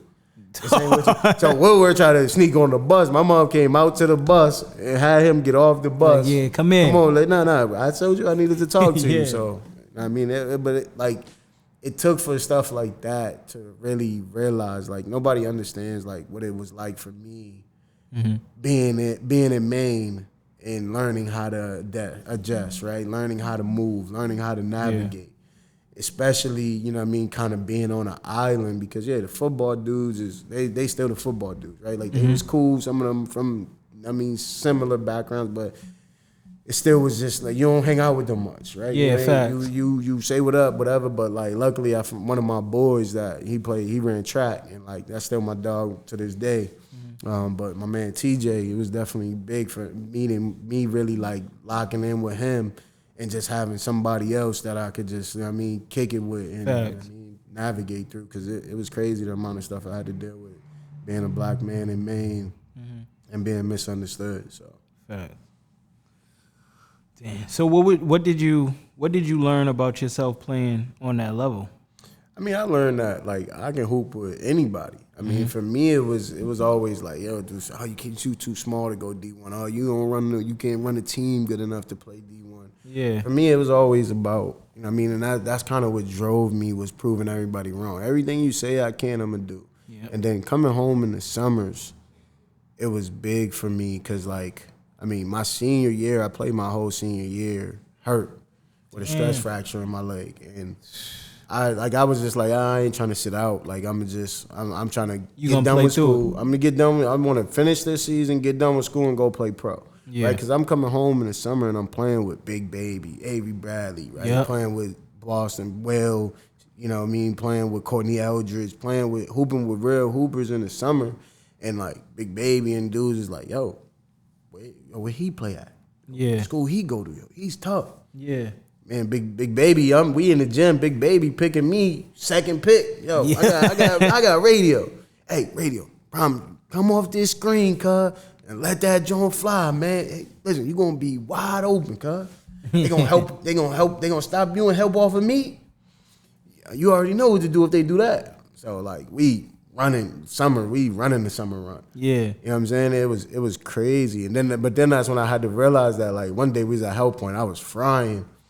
And then I realized how serious Avery Bradley's defense was. Cause he started picking me up. Now, he was playing that summer defense, bullshit. Yeah. Like, oh, they talking about his defense. I'm coming off these screens. Pop, pop, pop, right? Man, he got mad because Big Baby go, man, Avery, that ain't finna take your job, man. You see the management up there watch? That boy started picking up 94 feet. So I'm like, all right, he's about to pick me up 90. I make a move. He cut me off. I make a move the other direction, cut me off real fast. Damn. You know what? Start bringing that joint up like Sam Cassell. You know what I mean? Slow motion. I'm like, yo, this dude defense real, boy. Yeah, for real, he definitely is. But what's the best thing about being a Division I athlete? I think the best thing for me was it was more about like the time. It was about like everything is set up for you to succeed as long as you do what you need to. Like, and that was the dopest thing was like I knew I was gonna graduate. Like that was never something that was pressing for me, right? Yeah. Like for me, the degree, being able to come back around here and say I got a degree, and then I ended up because I went to JUCO first and then went there. I ended up with a double bachelor's. You know what I mean? Just to be able to say that I graduated and got 2 degrees. There's a young kid from Roxbury who nobody would have, if you would have asked anybody growing up where I would have been, they wouldn't tell you here. You know what I mean? Facts. That right there, you know what I mean, was the dopest thing about playing D1 was just like how everything's structured. Is like you got tutors, you got everything set up for you to succeed as long as you use those resources. So that was the dopest thing for me. Okay, facts. So your senior year, so your senior year, you played your last year. How did y'all do that year? We did decent. We lost to Hartford in the the second round of the Conference tournament. By a buzzer beater. Damn. But I mean, like I said, man, it was just one of those things, man. Like, I mean, even with looking back at it, like sometimes, I mean, like the way my coach used to do stuff, like it felt like we always won. Like we had a good record. We finished like top 3 in the American East, top 3 or 4, somewhere around that. But like, it didn't seem like when we got to the tournament, it didn't seem like he wanted to win a game. Like, because for Maine, like the women's team was always the team that was good, right? Like them winning. You know what I mean? Like, but the coach that was there, the lady that was there, is crazy. She got fired because, she would recruit players that she thought she could turn into players. But she also got fired because of the legacy she created. Like, she played there, played in the WNBA. Like, because they won with her, the fan base was used to seeing them win. Where the boys is like, we won. My teams won more than like most of their teams have won. So like, but like as long as we didn't win in the tournament, then there wasn't as much expectations, right? Like my coach in Maine, he was the lowest paid coach in the whole American East by like almost like 50, 60K. Damn. Yeah, so it was like crazy when you look at all the other coaches, what they was making and what he was making, because it was cheaper to keep him. Yeah, facts. Like, well, the team is competitive. Like, we winning. Like, we finishing top 3, 4. Like, we not at the bottom like we was before. Yeah. So, we'll keep him. You know what I mean? And they kept him his job for a few more years. But then, you know what I mean, after that, they had to let him go. Damn. Well, okay, so what was your toughest game at Maine? Toughest game at Maine.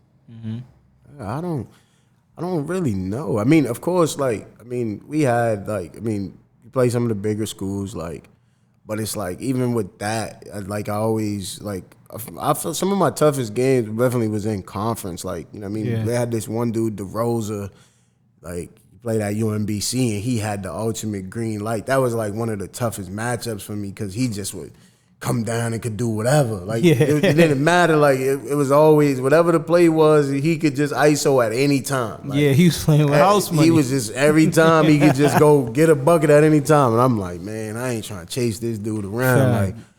But him, I would say them, and them, we played UConn with Baz. They had Baz, Lamb. How was it matching up with Baz? I mean, it's always dope matching up against Baz. I mean, me and Baz done played together a lot. We done played against each other a lot growing up.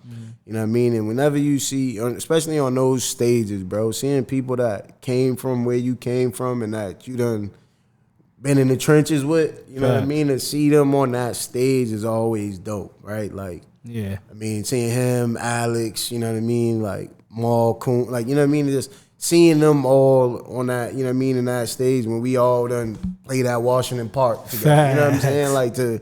To be in the XL Center and we about to go at it, it's we here. This is memories right here, classic. This here, you know what I mean? And You know what I mean? Baz and them, of course, they beat us, but I will like for them. I tell Baz I be taking them more victory because we was either down 1 at the half or up 1 at the half, but it was a 1-point game at the half, and with the lineup I had and we was missing 2 starters, I'm gonna take that as a more victory. Second half, there was nothing we could do. Of course, Calhoun's a great coach because that was his last year coaching them, and you know what I mean. He made adjustments. He started sending 4 to the glass.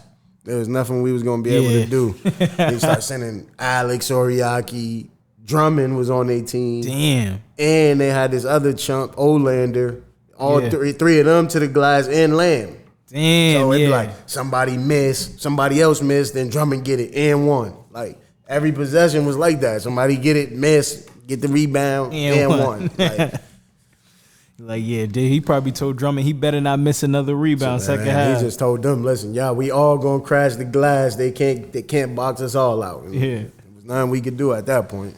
Favorite teammate at Maine?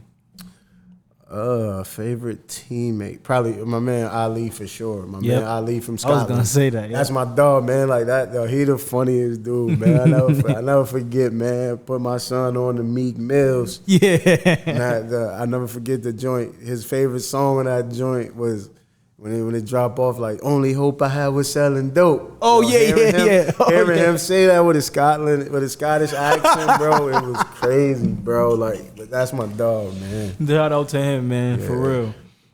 Okay, so favorite game at Maine? Favorite game at Maine. I got a few, but I would definitely being Penn State at Penn State, because the coach that was there, he was at BU first. So this was my senior year, so we beat them, and he was at BU when I first got to the American East. Yeah. So he was acting like he wasn't really recruiting me like that. So I was like all the other schools, most of the other schools in the American East, once they knew Maine was on me, started like trying to recruit me, and he wouldn't. He was just like, I got enough guards. Yeah. So for me, anytime when we beat them, I'm like, yeah, these the dudes. Like I was coming today. I was coming home in the summer and like cooking them, like, cause we had the pro-am popping at that time. So like dudes from BU, Northeast, and whatever. Like now you get a chance to see me without my coach's restraints, and you in my city for real. Like, you know what I mean? So some of them dudes, cause even some of them dudes used to be talking crazy. Cause like, fam, listen, I'm not from Maine. I'm from Boston, fam. Like I see you in the summer, bro. So like, watch what you say, bro. Don't get disrespectful. Like I definitely be home. And then when they see me walking Northeastern first run of the summer after the season was over, they like, damn, like, he really do. Yo, I told y'all I'm here. This is my city. Like, I had somebody walk you to class, fam. Like, yo, classic. But so you graduated from Maine? Yeah. What was your major? So I had a major in early childhood development. Okay. And so, you know what I mean, for me growing up, I always wanted to come back, work in the community, do stuff with the kids, give back. Yeah. And, you know what I mean, just help kids like me to be able to know, like, yo, I was in your shoes. And, like, for me, one thing I felt like, you know what I mean, outside of, like, Will, Stevie, and them, and, like, you know what I mean, that I actually got access to. Yeah. But, you know what I mean, I don't feel like a lot of people that make it from the hood come back and be around to where they can, like, people can ask you questions. People can, you know what I mean, get to pick your brain and see how you do it and really know, like, yo, I live right there. Yo, I was running on these same streets and got the same build up as you. Like, I had the same home life or close to it. You know what I mean? You can do it if you want to. You know what I mean? So that was one thing. And then I had already at Monroe, I was taking sports management. So when I went to Maine, with me taking the other major, because they didn't have sports management. So with me taking the early childhood development, it gave me enough elective credits to make my associate's degree into a bachelor, so I ended up with a double bachelor's. Oh, that's tough. Okay.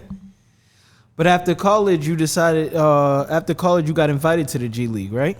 So yeah, so I got invited. So I first coming out of school, you know, I get talked to a bunch of agents and a lot of the OGs like Courtney, a couple other people like, yo, you talk to this dude. Like, I know him. I used to work.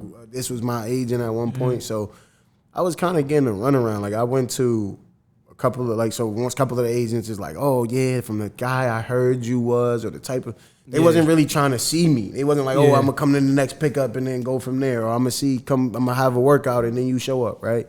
So they was like, oh, from the type of player I heard I could get you a job, but it's gonna be like $1,200 a month. And I know dudes at that time. I knew dudes that played D2, D3 that was going overseas for like 25, and I'm like, he going over for 2 stacks. You gonna tell me 1,200? Like, and I know I'm better than him, but like, I didn't understand the business. I didn't understand that playing basketball is like a regular job. Like, it's about building your resume. It's nothing different from playing basketball for a living. It's still a job, and and you got to treat it like that because that's what you're up against, right? First job, you're gonna have to take the low pay until you prove yourself. Once you prove yourself, the money go up. But I didn't know what I didn't know, so I'm just like, man, I got 2 degrees. I can make that in less than a week. Facts. Why I'm gonna go overseas and not make that, right? So then what happened was the G League, the main Red Claws G League team figured they was looking at it as a publicity stunt. They was like, he went to Maine, he's from Boston, played, BABC for a while, played with some Boston teams, a local guy that everybody, seems to like for whatever reason. We're gonna invite him to this open tryout, and just to help create some buzz because we're giving the local guy a chance. Fact. I was looking at it like, I'm going in here to showcase that I belong. Right? Facts. So went in there to the open tryout and was killing. Went in there, killed the first day. Whatever, they was like, yeah, we're gonna call everybody, whatever. Then they invited me. It was me, Fano, and then this other little dude, Daquan Brooks. Okay. They invited us all back. Then we played again, like cooked, and then they was like, yeah, we're gonna bring you out to training camp. So after that, not knowing what I know now, like a few other teams, like the Springfield Armor, Dallas team, another team, they all reached out, but I'm like, nah, I ain't know how the business works. So I'm like, I'm already going to training camp with this team. But I should have went and worked out for them because then I made the team, was on the roster for like the first 3-4 games, had all 4 DMPs, and got waived by the GM who never seen me play. That's crazy. So, Danny Ainge's son, Austin Ainge, he never watched me play, he just like, oh, this other guy's resume looked better. We're gonna take him. Yeah. You know what I mean? So it was tough, but it was definitely worth it. Yeah, that Ainge family tough, man. That Ainge family tough on players, bro. They tough. But how was your experience? Well, you said DMP, so it really wasn't... but the overall experience, of course, my teammates practicing every day. Making it through training camp and then practicing every day. Like, it was never, even with the coaching staff, like the coaching staff was at that time was more puppets because they don't do nothing. They can't. Fact. Management say what goes and you just got to go out there and figure it out, right? Like, so, it was dope though because everybody there knew I belonged. They just like, dog, like this. It's some bullshit. You just keep your head. Keep your head, keep hooping, stay locked in. It was just one of those tough situations. But the overall experience, like rest in peace to my man Fab Mello. Yes, sir. Rest in peace. Fab let me, like he was like, yo, once they cut me, they was like, yo, we still want, the coach is like, nah, we gonna keep you around, practice, still, rock with us. So I'm like, all right, they like, we gonna pay you. So they was paying, getting bread under the table, keeping me there. You know what I mean? I was staying with Fab and Chris Joseph. Those were my two guys. Yeah, those are my dogs. So I got to chilling with them. You know what I mean? Even just helping them get better work habits. Like, yo, man, I'm going to the gym. Like, are you going to the gym again? Yeah, I'm going back to the gym. Because when you're in the G League, they got volunteers and different. I ain't realized, like, bro, it's like, I'll be wondering, like, how dudes don't be good, bro. You could just pick up the phone and, yo, meet me at the gym at whatever time. Dude to be there to rebound for you and get shots up. So it's like, how can you not be good, bro? When I'm being from here, it's like, you trying to fight to get to gym spaces or find somewhere where you can get in where you can call and get in the gym anytime and go get shots up. Get shots up easy. You can yo, 3 a.m, I can't sleep. Just meet me at the gym. They be there at 3:30. Like it's like miraculous to me. I'm like, I don't know how dudes can't get good. Don't be good if you got this access, bro. Be that money. Once they get that bread, bro, they distracted. Yeah. But so you then decided to play overseas, right? Yeah. Okay, how was the experience overseas, and where did you play? So I played a bunch of different places. First, I had a brief stint in Russia, right out of the G League. So they took me on like a tour. I went out there on a tour, and then ended up one of the teams in the second division asked me to stay and play the rest of the season. It wasn't the one thing I would say is like I didn't embrace being there, and that was another, chance of like humble pie, right? Because being there, like I can't tell you much about Russia. Like a few places I ate food at, and like literally I went to practice games because I was so numb, bro, from being in the G League and not feeling like I belong there, and not really getting a shake.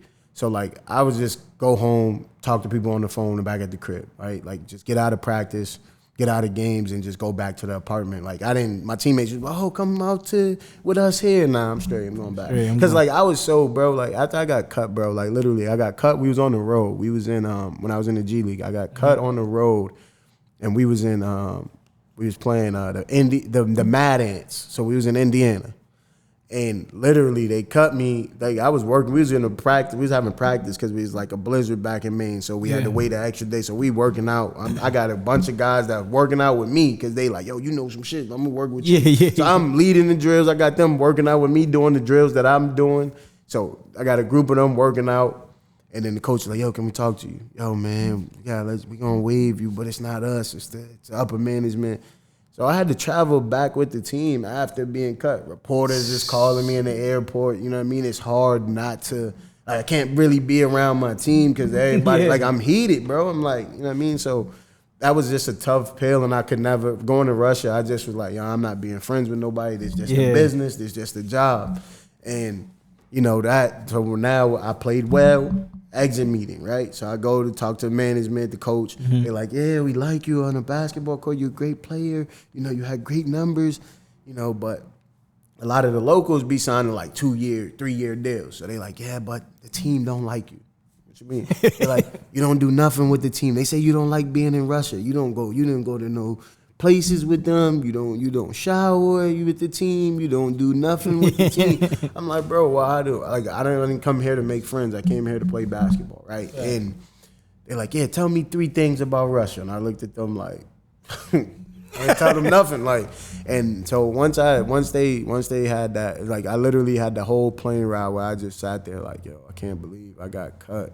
Because I didn't want to make friends. Or I didn't want to embrace being in Russia. But then I had a conversation with myself. I said, yo, if I'm going to do this and continue to do this for a living, I want to actually try to enjoy. Like, take the time out to not feel sorry for myself about the position I'm in. Because when I started hooping, my why was never to make the NBA, right? Like, I was only going hooping because I knew my mom couldn't pay for college.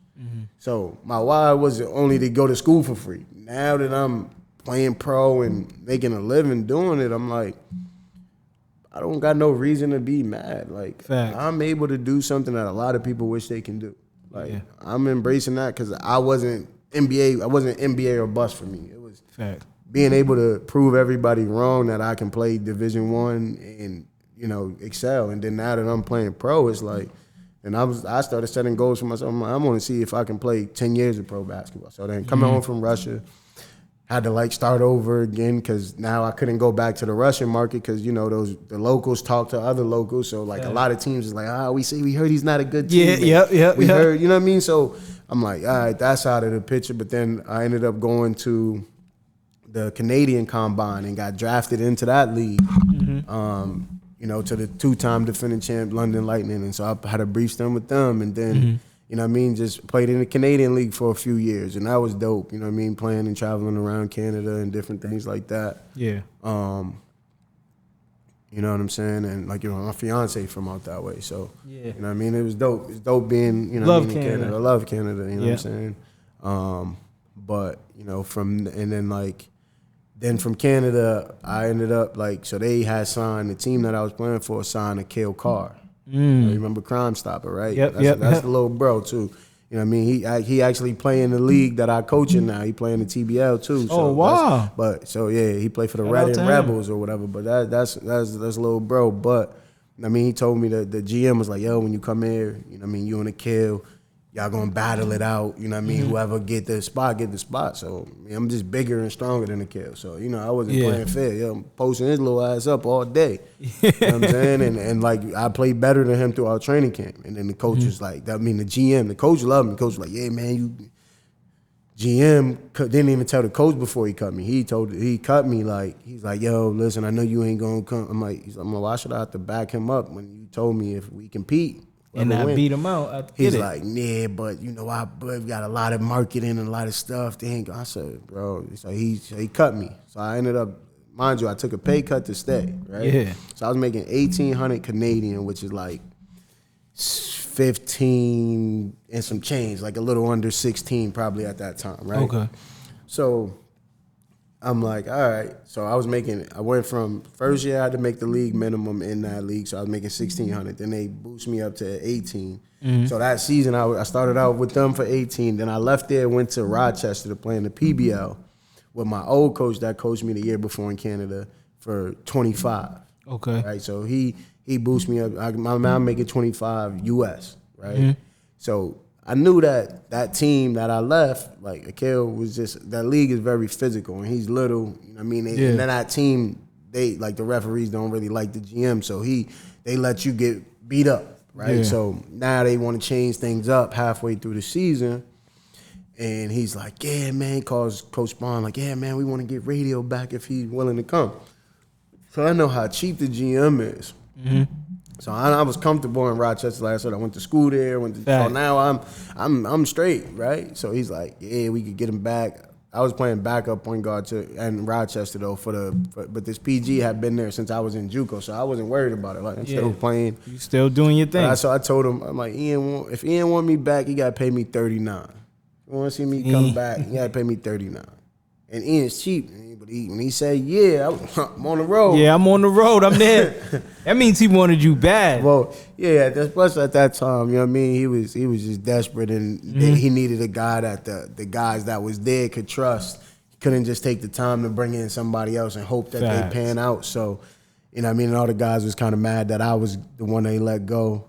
So, you know what I mean? I was like, all right, cool. If I'm going to make that big of a pay jump in one season, so I went from 18, 25, 39. Yeah. In one season. And that's good. So that would have been an every year pay jump. So like, to be able to now, so starting in the next year, you got to come with 4 or better. You know what I'm saying? So that's how I started climbing the ladder. I made 3 climbs in one season, so that was dope for me. You know what I mean? And then from there, I played from there. Then I went back to Canada, then left Canada, played in the PBL, won a championship with Rochester the next year. And then after winning the championship, I was like, yeah, I want to try something else. I went to Australia.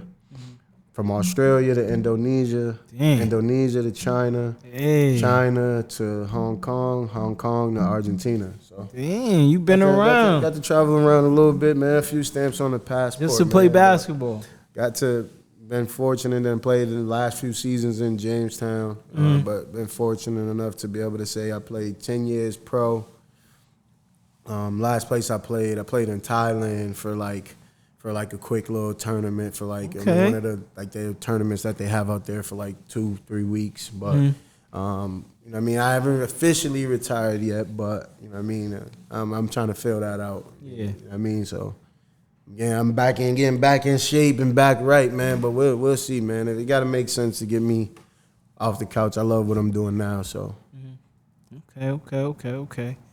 So before we get out of there, I got a couple more questions. Who's your favorite player from Boston or Mass period? Ooh, that's a tough one. Favorite player, but from Boston.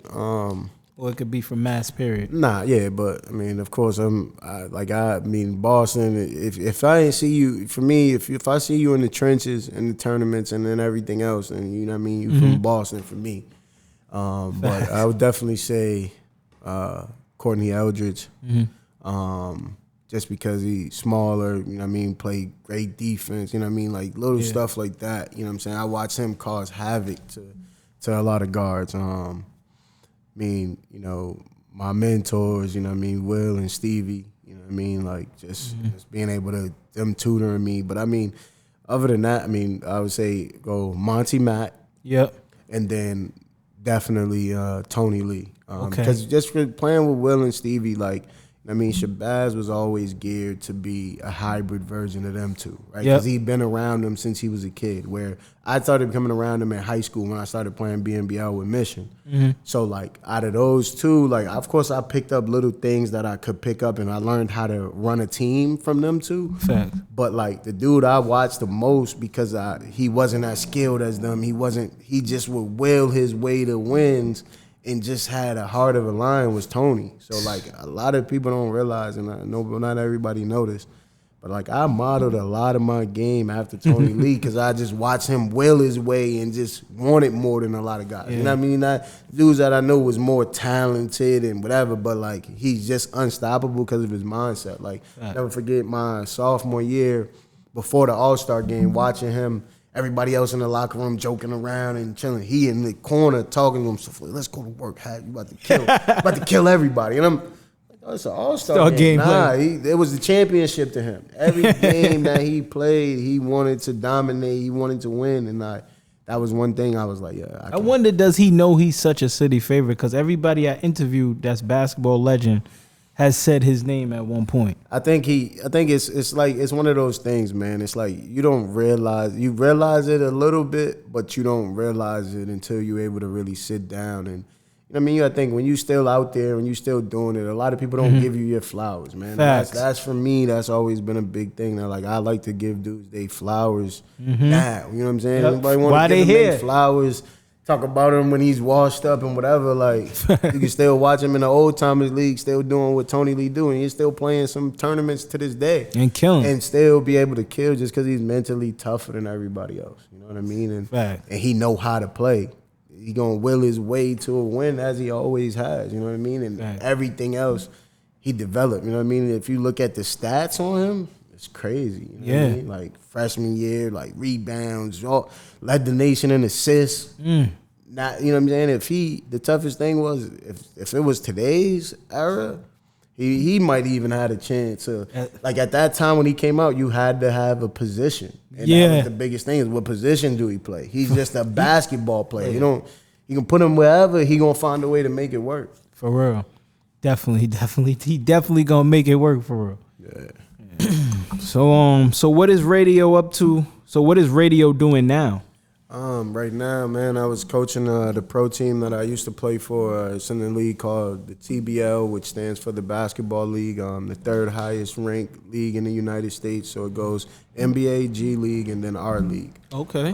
So just basically for me, it's been dope. I ruptured my quad 2 years ago, you know, in a little money tournament out here, and, you know, was a player coach the year before that for them. And then, you know, after rupturing my quad, I was just like trying to figure out, the owner been dope. She was like, yeah, look, you was already basically, even though as a player coach, you still did a lot of the coaching. Like, if you want to come back and be the head coach, you know what I mean? And I was just like, all right, like, you know what I mean? And just being able, for me, the biggest thing is being able to make sure guys get that opportunity, right? Guys get the opportunity, and trying to be the coach that I wish I had, or, you know, that I did have. You know what I mean? Just helping these guys either springboard their career, or just getting their career back on track after injury, or just trying to get a start or getting the chance that they deserve.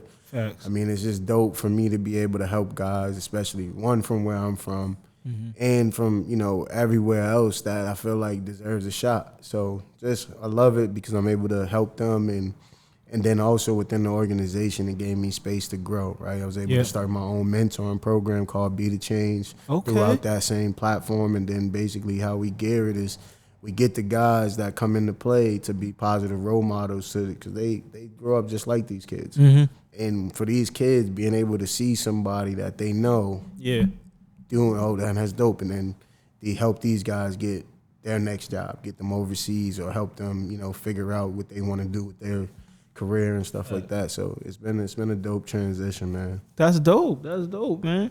That's dope. So last question before we get out of here. Pick your 5. You and 4 other players against some NBA players. Who will you take with you? Dang, that's tough right there. I want to see who you gonna pick. Man. You know what I'm saying? Who you gonna pick? Just any five from Boston. Like what we talking? We from Boston. From Boston, I bet. I mean, there's a bunch of guys that I would say now, but like, of course, so you know what I'm saying? It'd be me and Baz. Yep. Definitely gotta have my guy AG on the wing. Yeah, okay. That's just my guy, man. We done been through. We don't want too much bread together. Gotta put him in the mix, man, because I know what he gonna do when the lights is on. For sure, he gonna show up. So then you got, and I would gotta throw my man Kyle Casey out there. Okay. Then I would say this is such a tough one, man. I would either say Zach August, yeah, or I'm in the air between Zach August or like, I mean, if we talking about in a prime, of course I'm gonna need like, or it's either Zach August or Troy Gillenwater. One of those two, I can't go wrong either way. But because the way I want to go, I want to play faster. Yeah, we ain't about to. We gonna play fast. We gonna spread the floor and make them have to match up with us. So. Yep. But yeah, I like our chances with that lineup. Okay. Y'all ain't losing. Yeah, and then I would say definitely honorable mention. You know what I mean, like Wayne. And no, it's not no knock to him, and not saying that he couldn't have been in that first Selden? 5. Yeah. Okay. Wayne, one of the young fellas, and so for me, you know what I mean, it's the guys. Like, I mean, I watched Wayne grow, and I know what he do now. But I definitely, you know what I mean, I can't not go with the guys that I've been in the battle with. You know what I mean, first and foremost. So facts. You definitely named some guys, man. That's a tough team, and shit, I'm betting on them. I'm riding with that squad. But well, Radio, I appreciate you for coming up here on T3MU TV, man. You a legend in the city, man. Like you said, you know what I'm saying? You want to give people their flowers while they here. Smell them. You a legend, man. You know what I'm saying? Man. Definitely was talked about in gyms when you wasn't around when I was a kid. You know, like I said, first time I seen you at the Tobin, it was just like I was stuck. And then seeing you at the Pilot, I already knew what it was coming with when Radio stepped on the court. You know what I'm saying? It's always dope to hear, man, because it's stuff that you don't never take into account, right? Like for me, I was battling to make sure everybody knew I'm here, know I exist. You know what I mean? Do my thing. But you never really think about, you know, the amount of people that actually was paying attention. You know what I mean? In those moments. You know what I mean? So. Yeah, we definitely was paying attention on this side, especially my crew of guys, man. We definitely was sitting in the room arguing like, no, it goes Radio, then it's Bass, then it's this person. We just mixing it up. Don't even know y'all from a hole in the wall. You know what I'm saying? Like that. But it was just love. But, man, I appreciate you for coming up here. Thanks for chopping it up with me, man. It's an honor. It's a privilege to have you come up here, man. And like I said, this show's for guys like you, so y'all could get y'all flowers, so y'all know what y'all meant to, you know, the city of Boston. You know what I'm saying? What y'all meant to me as a person, you know, growing up. I look up to y'all. I still look up to y'all as, you know what I'm saying, heroes. Y'all still heroes in my eyes, man. It's always going to be like that. But like I said, I appreciate you for coming up here. This is a wrap, man. Episode 29 with Radio, man. You know what I'm saying? But real quick before we get out of here, how'd you get the name Radio? I meant to ask you that. Coach Wilson. Coach Ramsey, really old school. So, I mean, he always big Spike Lee guy. So, you know what I mean, do the right thing. So Radio Raheem. Yeah. So I was always, you know what I mean, in the mix. So that's really how it happened at Madison, man. Once I really started hooping. Oh, I thought you had that name when you was little. Nah, when I was little, man, I had every other name under the book, man. used to be at the Bubble in Grove Hall. They used to call me Hot Cone because my fro used to be crazy. Like, you know what I mean? I used to play in BNBL in Savin Hill. They was calling me Little Thug Life because I always had a whole bunch of scars and scratches from whatever wild stuff I was doing around the neighborhood. So, I mean, I had a bunch of nicknames. I'm glad none of them stuck besides this one. Radio, but Radio, you know what I mean? And they went from Radio Raheem to everybody just calling me Radio, but because they was using it in the street ball sense. They show Radio, what station you on? Yo, you gonna rock and roll today? You gonna cross somebody and roll on them? You like, what you gonna do today? Like, so it was dope, man. Just being able to see it, and you know what I mean. And still to this day, I mean, most people know me as Radio. So. Radio. Okay. Well, that's a wrap for episode 29 with the legend Radio, man. You know what I'm saying? Make sure y'all like, comment, subscribe, share, and see y'all next episode. Peace.